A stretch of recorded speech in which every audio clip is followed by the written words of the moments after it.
And we back in this thing like we left something. Welcome back, y'all, to this week's episode of I Got a Story to Tell. Thank you for everybody who continues to listen, continues to join in, continues to send me messages, texts, phone calls, letting me know like, hey, that's funny. Or even my people that are close to me that send me constructive criticism like, hey, it should have did this right here, or you know, it should have flowed like this. I always welcome that. I'm not one of those people that my ego keeps me from taking constructive criticism from people I love. So, real quick, before we even go to me giving someone their flowers, I was asked a question by a friend of mine who works for a newspaper here in the Houston area, right? We talk all the time. It's one of my good friends. And he asked me, he was like, hey, Mike, I want to ask you something that I asked another guy that I just interviewed about his podcast. I said, what's up? He said, 2 questions. 1, do you listen to your own podcast? 2, what other podcasts do you listen to? So, to answer his question, I listen, and I told him this, but I wanted to share with you all. I listen to my podcast one time. After I record it and, you know, upload it and share it and all that, I listen to it one time just to get a vibe, a feel, to see how it flowed. What could I do better? What I did wrong, what sounded off, whatever the case may be, right? So I don't listen to it for pleasure. I listen to it just to critique myself, right? Now, as far as other podcasts, I have a short list of other podcasts I listen to. Now, I don't listen to them on the date they're released. Majority of the time, all the time, I listen to them on my particular day that I have set aside for those podcasts. So, for example, one of the podcasts I listen to is Who Made Y'all Priests? Super dope podcast, discussing everything from spirituality to religion to current issues that are going on, things like that, right? So I listen to Who Made Y'all Priests on Monday mornings. Even though it's released on Thursdays, I listen to it on Monday mornings when I'm taking my morning walk, right? So not too far from me there is like this lake, and I walk around it just to take in nature, you know, get a little exercise, clear my mind. I think well by water. So I listen to that. On Tuesdays, I listen to Church After Hours. Now, Church After Hours is religion, storytelling, funny, serious. It's a gumbo of all those things, right? So I listen to those on Tuesdays. On Wednesdays, I listen to You Can't Make This Up. That's a mixture of sports, music, what's going on at the times, at the current times, things like that. And I listen to on that next day a podcast called Note to Self. Dope podcast. 2 young ladies from Ohio who currently live in Korea, and they detail what they got going on, you know, what they're going through, things like that, right? So those are the podcasts that I currently listen to. Now, my favorite one to watch is The Pivot podcast with Ryan Clark, and Fred Taylor, and God, what's my man name? With the dreads, Channing Crowder. So I watch that also. But those are my podcasts that I right now I'm really big into, and that's what I watch. So just wanted to share that like I shared it with my boy. Now, again, thank y'all for joining me this week. Time to give someone their flowers. The difference about this week, me giving someone their flowers, is I don't know this woman. I don't know this woman that I'm about to give flowers to. So real quick, why I'm giving her flowers. Maybe somebody in Cincinnati knows her. Maybe they don't, whatever the case may be. If someone's able to let me know who she is, please let me know. Maybe they've talked to you or whatever. But the reason I'm giving her flowers is when my mother was very ill in a nursing home, my brother and I on a Sunday went over to see my mother. And it was very emotional for my brother and myself. And we both got very emotional. We're crying as we came out of my mom's room. And we're sitting on these benches in front of the nursing home where she is. And we're not saying anything. We're sitting on benches that are across from each other. I'm on one, he's on the other, and we're just crying. And this older black woman comes out. She doesn't say anything. She walks over to us and she hugs us. And that shit, in that moment, I needed that so bad at that very moment. She hugged us, said it's going to be okay, and she walked off. I don't know who this woman is. I just know what that did for my brother and myself that day. So, ma'am, whoever you are, if anybody knows this woman, if she's told anybody about that experience, whatever, and you listen or happen to hear about it, let me know, please. So, ma'am, I'm giving you your flowers today, even though I don't know you, and I don't know if I'll ever meet you again. I want to say thank you. Thank you. Thank you. And with that being said, y'all, it is story time. I got a story to tell. Let's go.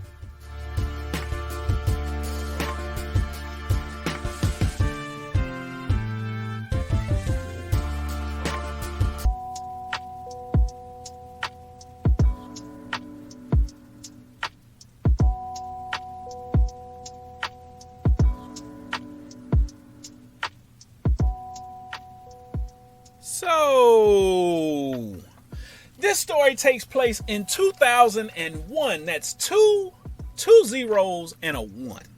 Now, on previous episodes, y'all have heard me reference the infamous call center where I worked at this time. There are two different episodes where I talked about this call center and things that have taken place around this call center. One is the episode entitled She Got Fairy Dust in There, and the other one is A Wolf Running Free at the Picnic. So this story takes place at this very same call center. If you've ever worked like telemarketing, if you've ever worked at a call center, y'all know all the foolishness that takes place at the call center. So let's get to it. Now, at that time, there was a lot going on. I was still, figuring out what my next move kind of was going to be. I'd already kind of wrapped my mind around, moving to Florida. So I was just pretty much just wasting time until it was time to move to Florida. So, like I said, at that time, I had a frat brother from Tuskegee. Shout out my frat brother, Will, who worked there with me. So he and I would kick it a lot. We was going out all the time. So one day I come into work. It's one of the few times I was ever late to work. And I'm walking in, and as I'm about to walk in the door, a car pulls up, windows down, and young lady in the passenger side and a young man in the driver's seat, they're arguing. They on some loud shit. Oh, they back and forth. Yeah. I'm like, damn, it's a lot going on early in the morning. So I'm like, ain't none of my business. I walk in, hit the elevator door, and I'm like, damn, this elevator taking long. Because I hate riding the elevator with people I don't know. Like, I'm the type, if you're running for the elevator and you, hold the door. Nigga, I'm hitting door closed. So she makes it in time. Get on the elevator. She says, good morning, how you doing? I said, I'm cool, how you doing? She says, I'm good. She says, you work on the third floor. Now, in our building, my call center was on the third floor. There was another call center on the fourth. She was like, you work on the third floor, huh? I was like, yeah, I do. She was like, yeah, I'm right above you. I'm on the fourth floor. I said, oh, okay, cool. That's what's up. So I'm getting off the elevator because it's to my floor. I'm like, all right, you have a nice day. She says, you do too. Go in. Everything is everything. Work day. Next day. Very next day, I'm coming into work. I'm on time, like I normally am. Same car pull up. They on some loud arguing shit again. I'm like, damn, these niggas argue every morning. So all right, I'm gonna wait on her. She gets on the elevator. Good morning. I say, hey, how you doing? She was like, I'm gonna make it. I'm like, oh, okay. She was like, I know you heard me and my dude arguing. I said, nah, not really. I don't really be paying attention to anything other than me getting into work in the morning. She was like, oh, well, it's cool. I get off the elevator. You have a good day? You have a good day, too. A couple days later, my frat brother Will comes over to me. Mike, I say, what's up? Nigga, you trying to go kick it tonight? Trying to step out? I say, yeah. So we go out. We're out kicking it. We're having a great time. We're at this spot. It's like a bar not too far from the job. This is a Thursday night. While I'm in there, I see the young lady who had been riding the elevator with me. We make eye contact. She like, hey, what's up? She comes over and starts talking. She's like, what's up, elevator buddy? I'm like, hey, what's up? How you doing? She's like, I'm cool. So I tell her, I put my hand out, I said, my name is Mike. She's like, oh, okay, nice to meet you. We'll call her T. So she says, I'm T. I'm like, oh, okay, nice to meet you, T. She hugs my neck. I'm like, oh, okay. I went for the handshake. She hugs my neck. Cool. So my boy says, hey, who you in here with? She points to her two girls. He's like, hey, tell him to come over. So they come over. He's like, let me buy y'all a drink. So he buys them the first round, I buy them the next. So we're having a good time, getting to know each other. You know, she's telling us like, hey, you know, I'm from Forest Park, you know, yada, yada, yada. I went to Wynn Woods, all this shit, right? Cool. Getting to know each other. We're leaving, walking out. Hey, I had a really good time. The two homegirls like, yeah, we had fun. We got to do this again. And so, cool. The next day at work, me and Will chilling at work. We're talking a little bit because his aisle where his phone and desk and cubicle are like down from mine. So anytime he's not on the phone, he's getting up, standing at my cubicle talking. So he would always get in trouble when they'd be like, Will, sit down, you know. So we're chilling, talking. The secretary comes in and she was like, Mike, Will, somebody's here to see you. We like, huh? So we walk to the front desk. It's old girl, T. She was like, hey, I just wanted to stop by and say, hey, thank you. Me and my girls had a great time. We owe y'all. Next time we step out, drinks are on us. We like, all right, bet, cool. Just let us know. She's like, all right. That next week, she says, hey, she stops down at the office. Hey, we stepping out tonight. Y'all come meet us. All right, cool. So we do. We go out, have a great time. They like drinks on us. We like, all right, bet. We drink and we have a good time. It's time to leave.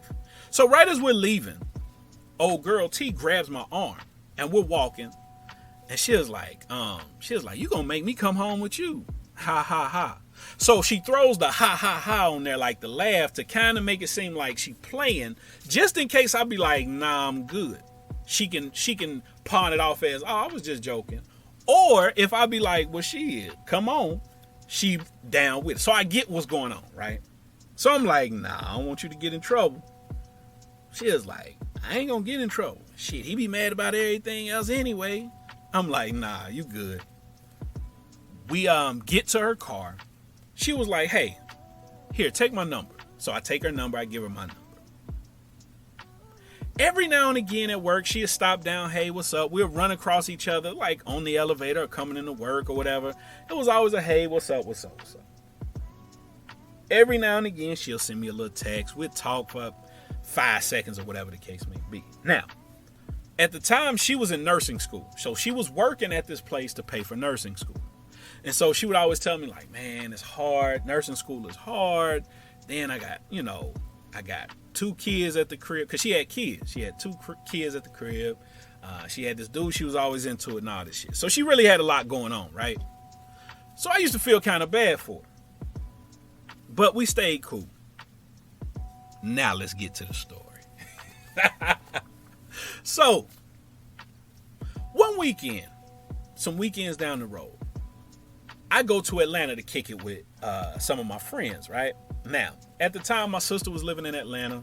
I had some friends living in Atlanta, so I would go from time to time, hang out, kick it or whatever. So I'm down there kicking it one weekend. Me and my boys, we go out pretty early in the day.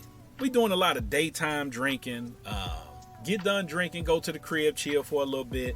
Then we go to dinner. We step out for dinner. In the middle of, sitting at dinner, my boy whose crib I'm staying at says, hey, I'm about to go mess with this chick that stay on the east side, right? Now, every time I've gone to Atlanta, like I stayed on the west side. My sister lived on the west side. My boys lived on the west side. I never went, on the east side of Atlanta. Wasn't the East Atlanta type cat, right? So my boy is like, hey, I'm going to go mess with this chick. He's like, you got the keys to the crib. He's like, I'm going to take you to the crib, drop you off, go chill with old girl for me, and then I'll be back later. He had also told me that his sister, because he had a sister who lived in Athens, Georgia. She was a student at UGA, right? Her and one of her girls were coming up, and they was going to be staying there for the weekend. So he was like, hey, my little sister might be up. He was like, if you leave for whatever reason, I was like, nigga, I ain't got nowhere to go. I ain't got no car. He was like, but for whatever reason, he was like, don't worry, my sister has a key. I said, okay, cool. So again, he's going to drop me off at the crib, go to East Atlanta, mess with this young lady he had been talking to or whatever. I was like, I'm just going to chill at the crib. I had a little too much to drink, so I need to chill anyway. So he drops me off at the crib. I'm sitting at his crib. I call him after he dropped me off. He had probably dropped me off about 20 minutes ago. I call him. I say, hey, I'm just checking on you. Straight? He's like, yeah. He's like, East Atlanta ain't one of them spots you go if you're not from there, yada, yada, yada. I said, yeah, I know. He said, I got my pistol with me. I said, okay, cool. He was like, you left your wallet in the door. I said, all right. I was like, well, shit, I don't need it. Just put it in the glove compartment, lock it up, whatever. He said, all right, I got you. I'm chilling. I get a text from old girl that's in, T, that's in nursing school back home. She sends me a text. She says, hey, what's up? I said, nothing much. What you got going on? She was like, just kicking it with my girls for my birthday. I said, oh shit, I didn't know it was your birthday. Happy birthday. I said, when I get back to the crib, when I get back to Cincinnati, drinks on me. She was like, she sends me a text. Oh, you out of town? I respond, yeah, I'm kicking it with my boys in the A for the weekend. My phone rings and it's her. I'm like, what's up? I'm like, what's up, birthday girl? She was like, you in Atlanta? I said, yeah. She says, oh shit, me too. I said, say word. She said, word. She said, me and my girls came down to kick it for my birthday. I said, oh shit. She responds with, you need to come over here and kick it. We're staying at the Marriott Marquis, right on Peachtree. I'm like, I know where it is. I was like, only thing is, I was like, my boy, who, I'm staying with, he's always in East Atlanta. I don't have a car. Now, at the time, there was no Uber. There was no Lyft. None of that, right? So I'm like, I don't have any way to get to you. Now, I could have probably called my sister and been like, hey, Trina, come scoot me or let me borrow the car. I'm about to do this, that. But I didn't. So she was like, I'll come pick you up. I'm like, all right, what you want to do? She was like, well, we can come back here to the hotel where we are. We have a bunch of liquor here in the room we can drink. I said, all right, cool. I was like, because I don't have my wallet anyway. Now, at the time, I think in my pocket, I probably had maybe $30 in cash in my pocket. I said, my boy has my wallet in his car. She was like, don't worry about it. Come to the room. We can just drink and hang out. I said, cool. She said, shoot me the info where your boy, where his spot is. I said, all right. So I shoot it the address. She's no more than probably 15, maybe 20 minutes from me, if that. She comes to pick me up. I'm waiting at the gate where my boy's apartment is. I walk out the gate. She picks me up. We go back to the hotel where she's staying. Now, her and her girls, it seems like it's 90 of them. They're all sharing one room. I don't know how they traveled and kicked it like that. They ain't none of my business. But they all in one room. So we get there, I walk in this room, and it's young ladies everywhere. So I walk in, she's like, hey, y'all, this is Mike who I was telling y'all about. So like, hey, Mike, we heard about you. Yada, yada, yada. I'm like, hey, nice to meet y'all. So they're drinking, they're having a good time. And old girl was like, let me fix you a drink. I'm like, all right, cool. She brings me the biggest styrofoam cup of Hennessy, like no ice, no nothing, just straight Hennessy. I'm not a Hennessy drinker like that. Like, that's not my shit. That's not my go-to. I actually don't like it. But I'm like, okay, I'll do it while in Rome, right? So I started drinking this. And again, I had been drinking earlier. So now I'm getting like drunk. She's drunk. So they're talking. It's loud conversation, loud laughing. I'm actually getting like kind of annoyed at this point. She comes over. She sits on my lap. She's rubbing like the back of my neck. And I'm like, oh shit. Like Slim, wildin', right? So she was like, I'm so happy you here. I'm so happy we can hang out for my birthday. All this shit. Oh, okay, cool. All right. She says, let's take a walk around the hotel. All right, so we walking around a little bit. While we're chilling in the lobby, because at this point I'm so drunk, I'm like, man, I got to sit down. We sit down, we're talking. She was like, oh, I wish we can get another room, just me and you. And I'm like, huh? She was like, yeah, I just wish we, I'm like, huh? So she was like, you know what? I'll be right back. So she goes upstairs to her room. She's up there what seems like an hour. At this point, I'm actually about to like leave out, see if I can find like a gypsy cab or anything to take me back. Or I was going to call my boy and be like, hey, what time you coming back? All this shit, right? So she's taking so long. I end up texting my boy because I didn't want to call and interrupt. I text him. And he was like, hey, my little sis just got to the crib. I said, hey, what's little sis' number? I was like, I might need her to come pick me up. So he shoots me the number. I'm like, all right. I was like, I'll text her if I really needed to come pick. He's like, all right, cool. He's like, she ain't doing nothing but chilling. I said, all right. So I'm chilling for a little bit. She finally comes downstairs. She has keys in her hand. She says, hey, come on, let's take a ride. I said, huh? So I stand up. I still have some Hennessy in this cup. She says to me, hey, I don't have enough money to get another room here. She was like, I'm like flat busted. I just got enough money, me and my girls, to make it back home. I'm like, okay. She was like, but I got a little money. We can get like a little cheap hotel room somewhere else. So she's letting me know like, hey, let's get it in, right? So I'm like, okay, I guess. All right, cool. You know, I'm drunk. I'm out of town. Shit, why not? So we get in her car. We're riding around. We go to an Econo Lodge motel. We go to an Econo Lodge. They don't have no rooms. So we like, okay. We go to like a Motel 8. They don't have no rooms. We like, shit. We go to a Motel 6. No room. I'm like, okay. We going to all these little cheap ass little motels. Nothing. We cut down the street. And it's like kind of a dark street. So she was like, shit, we might just have to get it in here in the car. Now, that's not beneath me. Oh, it's not beneath me. Majority of the sex that I got in high school was in a car. Like, so that's not beneath me. And shit, even as a young adult, I got something in the car. So it's not, I'm not tripping. But I'm like, well, let's keep looking, right? Nigga. We pull up on let me take the H out. We pull up in front of a motel. Nigga. This is the worst looking motel I've ever seen. It is terrible. It looks like, do y'all remember the old show? What was that? The Munsters? Y'all remember the theme song? And how they showed the house and how old and crickety it looked? I promise you, that is how this hotel looked. It looked like the worst ran down, dilapidated piece of shit, right? I'm like, there's no way this place is in business. She busted right into the parking lot. I'm like, oh shit. Now I'm going to tell y'all where we work for my Atlanta people. Y'all know the W Hotel that sits on, I want to say that's 17th and Peachtree. I want to say it's 17th. Right across from the Fox Theater. I believe that's the Fox Theater.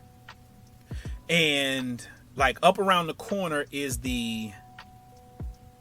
what is the name of that hotel? The Atlantan or the Georgia? Whatever it's called. Anyway, any fucking way. That's where it's like, so for my Atlanta people, when you're passing the W and you can go down to Piedmont Park, it's not on, this hotel is not on 17th. It's down some on the side street. And when I say she busted right into there, and I'm like, oh shit. Like, this shit looks like, fuck a trap house. Fuck a bando. This is a heroin den. I mean, the crack and heroin and shit that was used in this place, oh nigga, pales in comparison to like the most notorious trap house you've ever seen.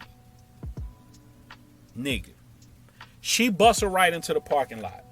I instantly perk up thinking to myself, I know like hell she don't think we're going in here. But she think we're going in here.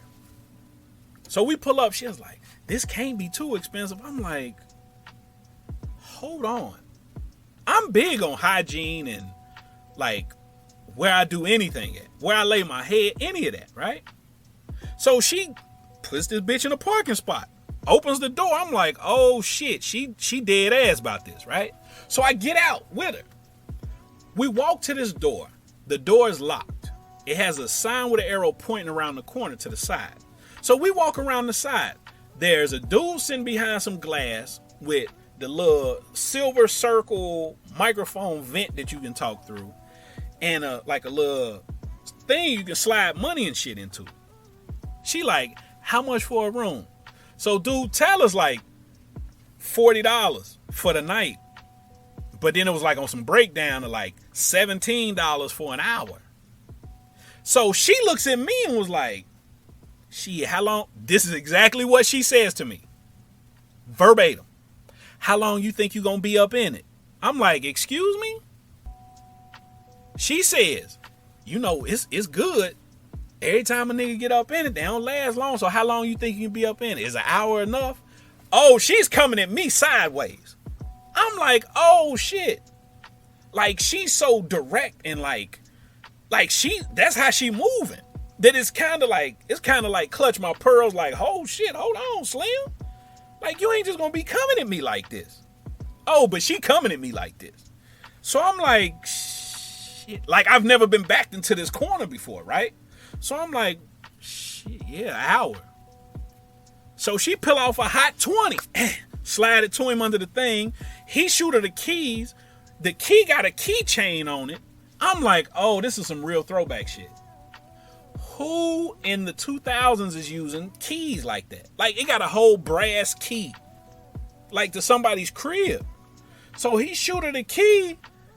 I'm used to a hotel room. You got to sign some paper. Nah, he shoot her the key. He like, all right. He hit the button and we come in the door.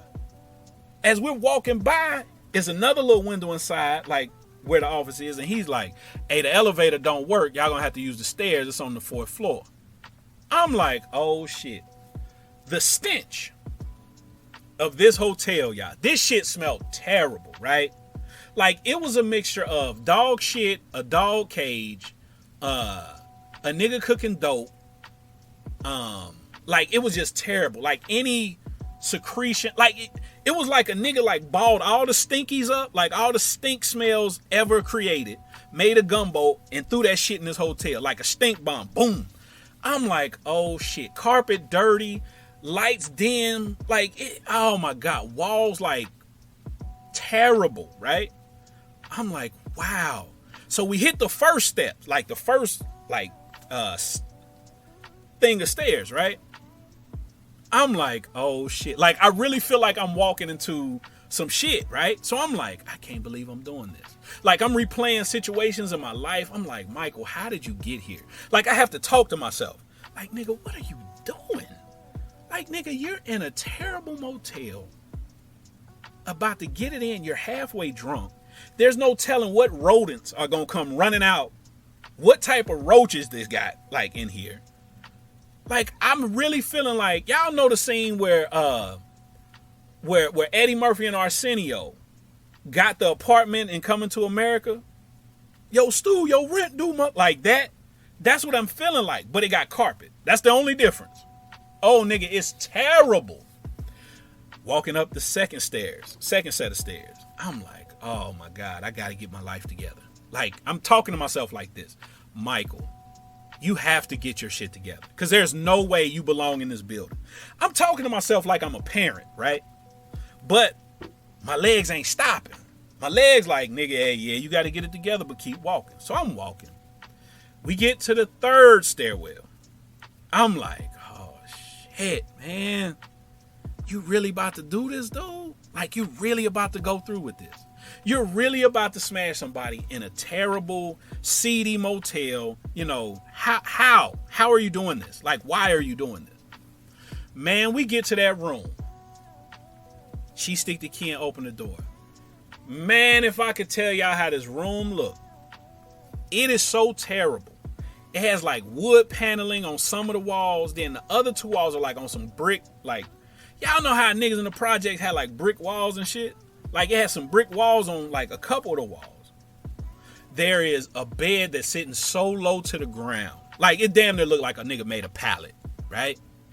It has an old school thin, oh, this shit paper thin, blanket on it. Like, there's a light coming from the parking lot through the window. Like, the shades, like on the window shades, like some of them are bent up. Like, it's crazy how this shit look, right? Like, it's from a set of a movie, like a horror movie almost.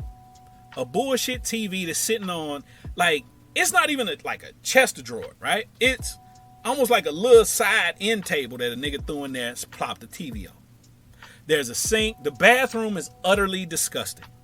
Nigga, there's no way I could piss in there. There's no way I'm pulling my dick out in this room. Like, I don't want the air to get on my dick in this bathroom. So I'm like, oh my God. Now, I'm like, we're here. Like, Michael, you're here. You're too far gone. You should have said something from the giddy up. But now, nigga, you here now. So I'm here. I'm like, okay. She's standing there. She starts disrobing. Like, she straight to it, right? Off the muscle. I'm like, oh shit, she ready to go. Like, there ain't no hold up, ain't no like easing. Nah, she ready to go. She jetty and feeling ready. So I'm like, oh shit, okay, cool. Now me, I need some tunes at this time. I need some music, right? Man, I ain't have my normal, I travel with my little portable CD player with some mix CDs. You know what I'm saying? I ain't had it. But what they did have was a clock radio in the room. So I turn on the clock radio. I'm trying to find a station, right? Now ATL got hip hop galore and all that shit. But I ain't trying to be smashing to, Ludacris, move, bitch, get out the way. So I'm like, damn, I gotta find something mellow and smooth. I'm looking for some R&B. If I could have had the first 112 CD, that would have been on rotation. If I'd have had Maxwell Urban Hang Suite, it would have been in rotation. I ain't had it. If I'd have had the second Drew Hill CD, it would have been in rotation, but I ain't had none of that. If I'd have had Donnell Jones Where I Want to Be CD, it would have been in rotation. I ain't had it. So what do? I go to the clock radio, cut that joint on, and it had the little roller thing. Y'all know the little roller knob where you got to roll down the thing, you know what I'm saying, to find the station. Only thing I can find at the time was an easy listening station. The first song that comes on,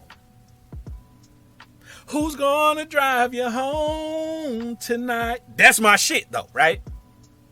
That is my shit. So I'm like, okay, I can smash to some 80s, light rock, easy listening shit. I can. I don't really want to though. I'm like, okay, cool. Next song come right on after that. Right after that. Kenny G, Songbird. Man, and old girl ain't waiting. She ain't waiting. She jetty and feeling ready. She hot and ready. You know what I'm saying? She is a hot and ready. Like Lil Caesar had a hot and ready. She hot and ready. Man, we getting into it. I'm like, I cannot believe I'm doing this, right? This is where she had me messed up. She takes the comforter that's on the bed and like throw it back like we about to hop in the bed. Slim, I'm not finna lay in these people's bed. I'm not about to do it. I don't know what type of secretions and bodily fluids and all. I don't know if they got the bed, but I'm not doing it. The best I can give you, the best I can do, I can unbutton my trousers. Like, I ain't disrespect you and just take my meat out the hole of my boxes. I ain't do that. I ain't disrespect you like that. I at least unbuckled my slacks. You know what I'm saying? I don't know what's floating in this room. Last thing I need. So let me be honest. I ain't had no hat. I ain't even had no strap to put on. So I'm already gambling going up in here raw, right? I already think like, hey, I can get, you know what I'm saying? I can get the clap. I don't want to add bed bugs to the clap because I'm going in here. Oh, I'm gambling with my dick. I'm throwing, man, listen. I'm playing a game with my dick because I ain't got no strap. I'm already sinning by being in this dirty ass place. Then I compound that by going in raw. Then I compound that by getting under the covers. I got to take one of them away. So, the dumb nigga I am, I take away the one that could give me bed bugs. Okay, cool. That was my dumb logic at the time. So anyway, without being too graphic, she's knocking me off, right? But it's not working. It's not working because my mind is so many places. Like, I want to close my eyes and like enjoy what's going on, but I can't close my eyes because I'm like, hold on. Candyman finna jump out this bathroom and kill us all, right? Or a fucking monster or a fucking rat the size of a fucking pit bull is gonna jump out and eat us both in here. So I'm like, oh man, I can't concentrate. So my man not working. My man like, hey bro, you tripping. You're really in here wilding right now. Like, get your life together, dude. And until you get your life together, I'm not going to work for you. Slim is going to town, it seems like forever. To the point, like, she stopped, like, on some, I got some lockjaw shit, like, hey, like, what's up? I'm like, oh, no, it's cool, it's cool, it's cool. So, again, not to be too graphic, I start blessing Slim, right? So, again, not to be too graphic. You know what I'm saying? I'm going to work, right? But while I'm going to work, fellas, I know fellas gonna feel me what I'm saying with this, right? So, as I'm, I'm snacking on Slim, right? As I'm, I got my hands down there because I'm down on my knees and she laying on the bed. As I'm, blessing Slim, I'm trying to get my boy right. Like, I'm jacking my boy. Like, come on, bro. Like, you wildin'. We about to, hey, she gonna talk about us bad, right? Because my thing is, I don't want her to give us a BDR. If she give us a BDR, I'm in trouble, right? Y'all, fellas, y'all know what a BDR. People, y'all know what a BDR is, right? Bad dick report, right? So I can't have that on my Carfax. So what do? I'm going ham.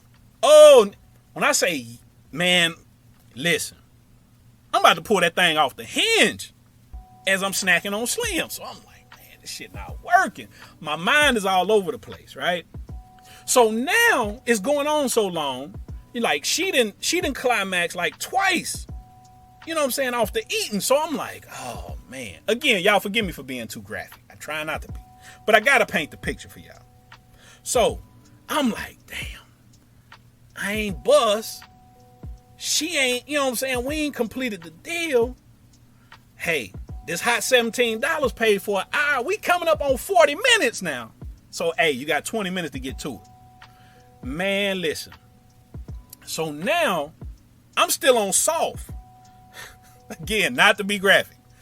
I gotta grab my joint and like squeeze it so all the blood at the end. You know what I'm saying? So like I'm like holding it and stabbing like, you know what I'm saying, like it's a butcher knife. Like I'm holding it because I gotta get all the blood at the end. And I'm like, oh shit, like this ain't working. Y'all, I'm doing this and nigga, again, I'm fully clothed. I just got my pants unbuckled. I got a full kit on. I got a full outfit on. Man, listen.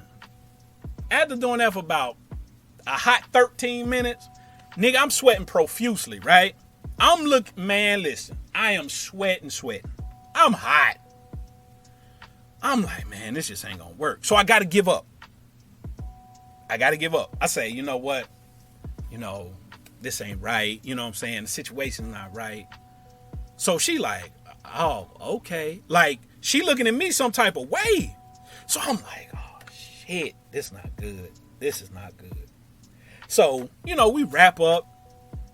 I want to go in the bathroom and clean my joint off, right? But I'm like, no. Then I started in my mind, I said, you know what, nigga, you tripping. You done had your naked penis in a woman that you don't even really know like that, but you afraid to go in a dirty bathroom, nigga, you tripping. So I go in there, get myself together. She get herself together. We go back to the car. That was the quietest car ride in history.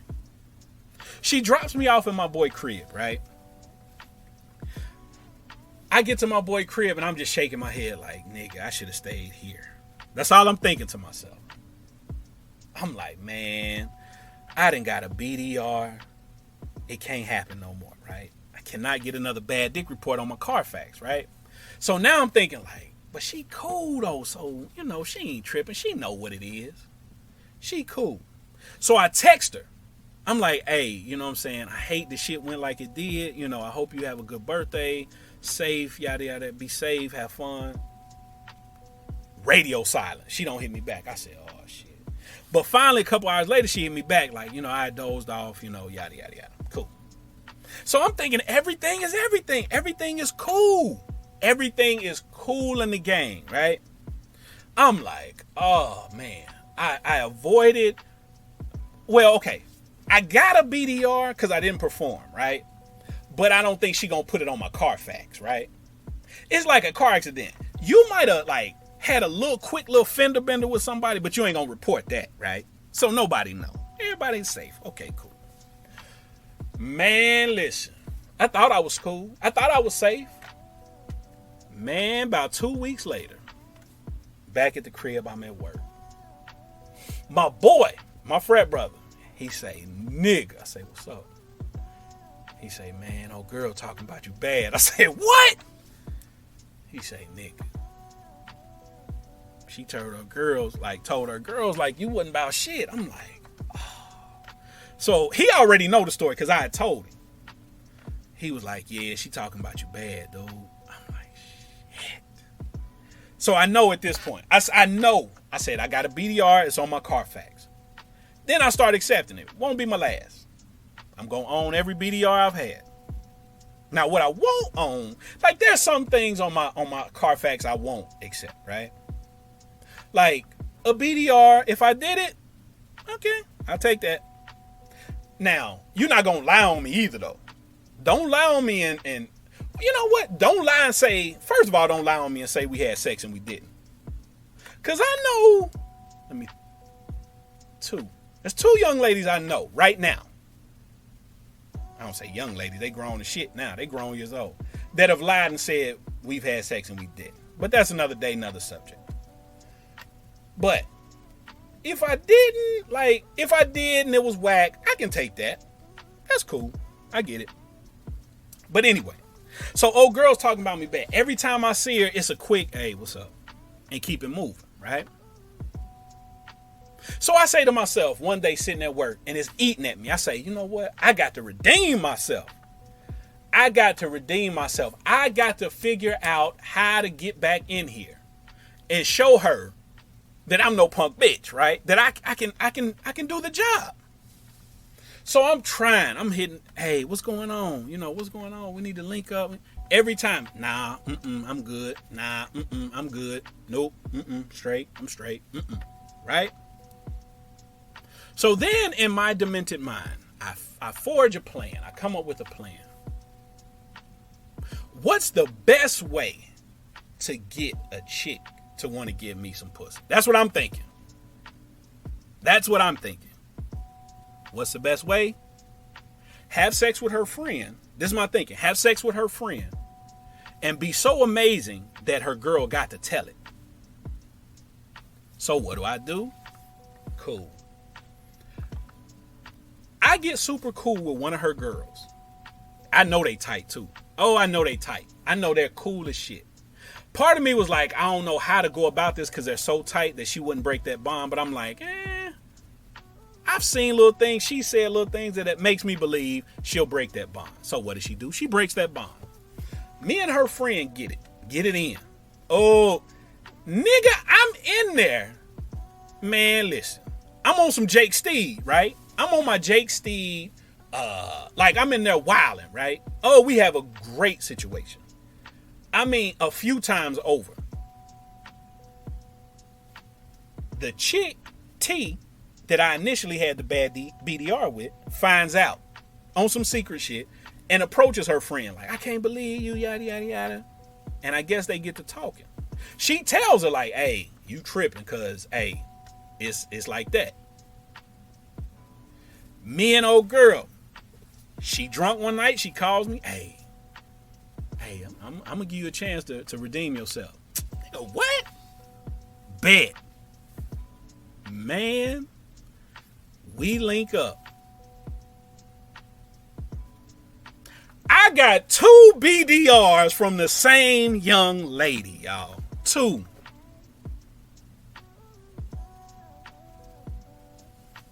I'm out, man.